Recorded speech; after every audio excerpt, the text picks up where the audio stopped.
This is definitely a shocking story. The fact that it took such a delay is a big red flag. So this is really disconcerting. You want to live where you know things are A-okay. And so how did you find out about all of this, Ms. Peggy? You. We had $263,575.29. According to an email from the board, we only have about $18,000. They've only found 18. They've only found 18 so far. So there's a lot. In one account. That's a lot of money missing. Frustration, anger, disappointment. The money is much more, it is much lower. In total, we could potentially be looking at $100,000 Correct. plus missing. Correct. If you can get law enforcement and the state attorney to handle the case and to prosecute, then the restitution comes from that. Hello, this is Emery Gasser. I'm unable to take a call at the moment. If you'll leave me a message, I'll call you back as soon as possible. My calls and texts again went unanswered.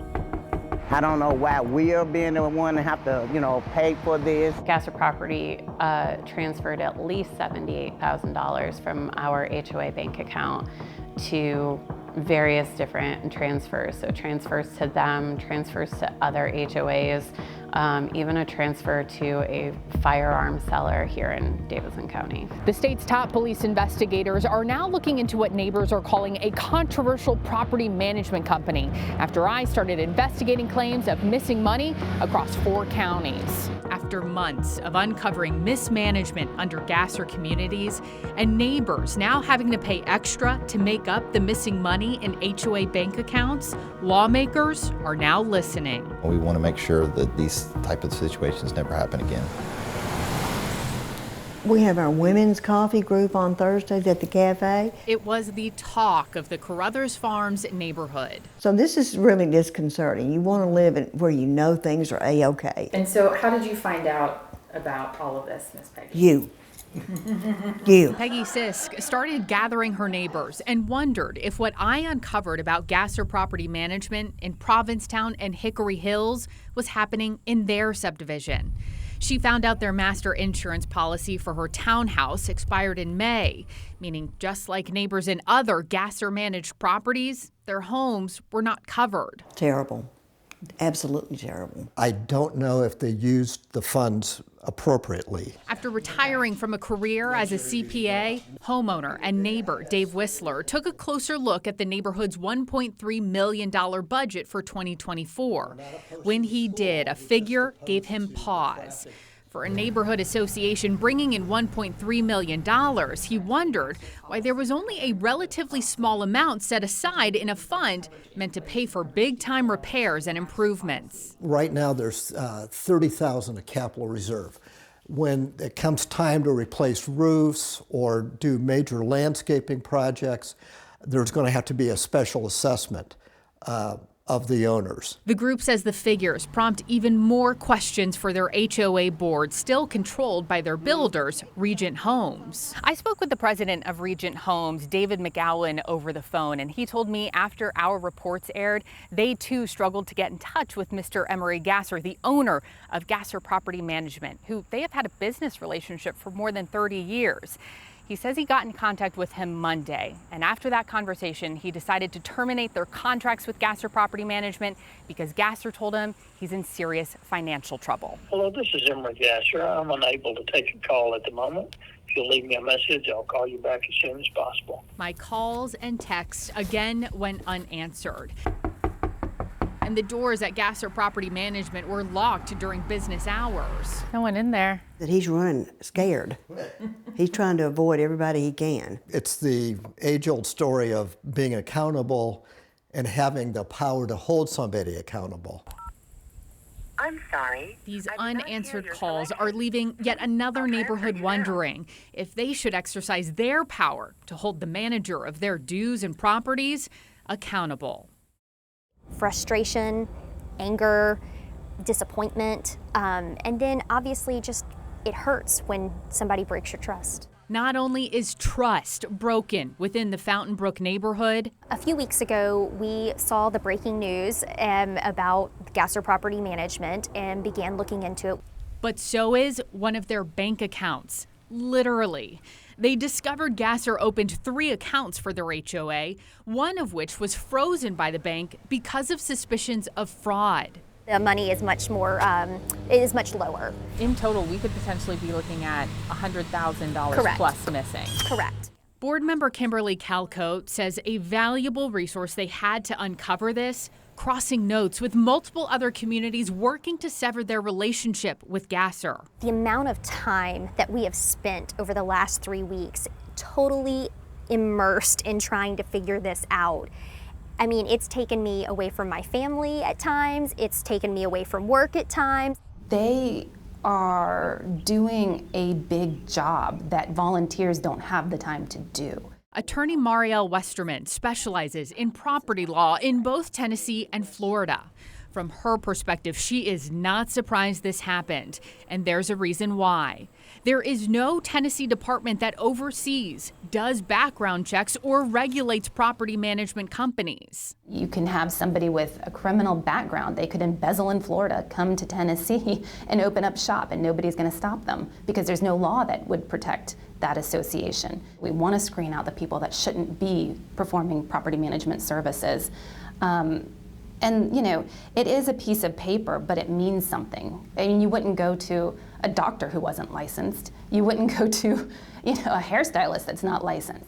Westerman says the best advice for these affected HOAs: communicate amongst themselves, find the missing money, and file police reports. If you can get law enforcement and the state attorney to handle the case and to prosecute, then the restitution comes from that. And so they can get some amount of justice without it costing them more. And so we need to know where the money went. I don't know that we're going to ever see the money back from him, but he still should, there should be consequences for his behaviors. And I said, congratulations, you're a survivor. We'll see you in a year. That was last December. Kayla Grayson thought her breast cancer journey was over, but after a check into some hip pain, her journey began again. And it was now stage 4. My energy goes to them and, you know, to my family as best as I can, and it's definitely tiring having an added pressure on top of it all. That added pressure is now unraveling potential theft and fraud. Her subdivision's HOA says it found money missing from their accounts. Gasser Property transferred at least $78,000 from our HOA bank account to various different transfers. So transfers to them, transfers to other HOAs, even a transfer to a firearm seller here in Davidson County. Brookview Forest is now working to sever their relationship with Gasser Property Management.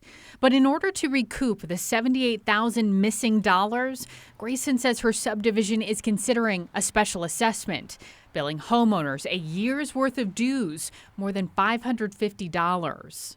We have a lot of families in the neighborhood that Christmas is around the corner, young kids. You know, I myself am going through cancer and have medical bills. I mean, it's stressful. You have the stress of life, and you think that you're giving money over to a company that's handling things, you know, as they should be, all to find out that they're not. It's, you know, it's frustrating. It's, you know, it's stressful. Through it all, she remains positive. She says she finds purpose in the pain, whether it be her physical or financial health. I believe that there's going to be a lot of blessings to come out of this situation and also my cancer. I don't know why we're being the one to have to, you know, pay for this. After months of uncovering mismanagement under Gasser communities and neighbors now having to pay extra to make up the missing money in HOA bank accounts, lawmakers are now listening. We want to make sure that these type of situations never happen again. Was there anything about this whole story, about this process as it was unfolding, that was just surprising to you? Yeah, I think it was surprising how little regulation was on this very, you know, niche industry, but also very important. And, you know, I think, unfortunately, you know, a light has to be shown on this. I filed records requests and found Gasser Property Management was not licensed to do business in any of the 4 counties it claimed to manage properties. I also found, despite being tasked with managing millions in HOA dues, Property managers are not regulated by the state. They are only required to keep active business licenses. As an outgoing lawmaker, Representative Caleb Hemmer wants to leave the state in better shape. How do we fix these holes? How do we strengthen our laws to better protect homeowners? You think all the regulation within the real estate industry, brokers, mortgage bankers, et cetera, and they're all licensed, they're all regulated by the state of Tennessee. This is an area that is not actually regulated, and so you see, unfortunately, some negative things that can happen when you have bad actors that have had fraudulent activity. Because gas or property management went unchecked, the TBI is now investigating the company for criminal charges, for insurance policies allowed to expire, accounts frozen due to fraudulent activity, and more than $1 million missing in HOA dues. Can you do this alone in bringing it through the legislature to get a state law passed? Will it require some more help, more conversation? Yeah, I think one of the things we're doing right now is just fact-finding, trying to understand what are best practices. This should be bipartisan. This is, has happened in Democrat and Republican represented areas, and no one likes to have fraud happen to them. Theft and fraud may not be political, but change can be. He says homeowners should keep using their voices and demand change from lawmakers that will better protect them. Reporting in Nashville with photojournalist Bud Nelson, I'm Amanda Roberts for News Channel 5.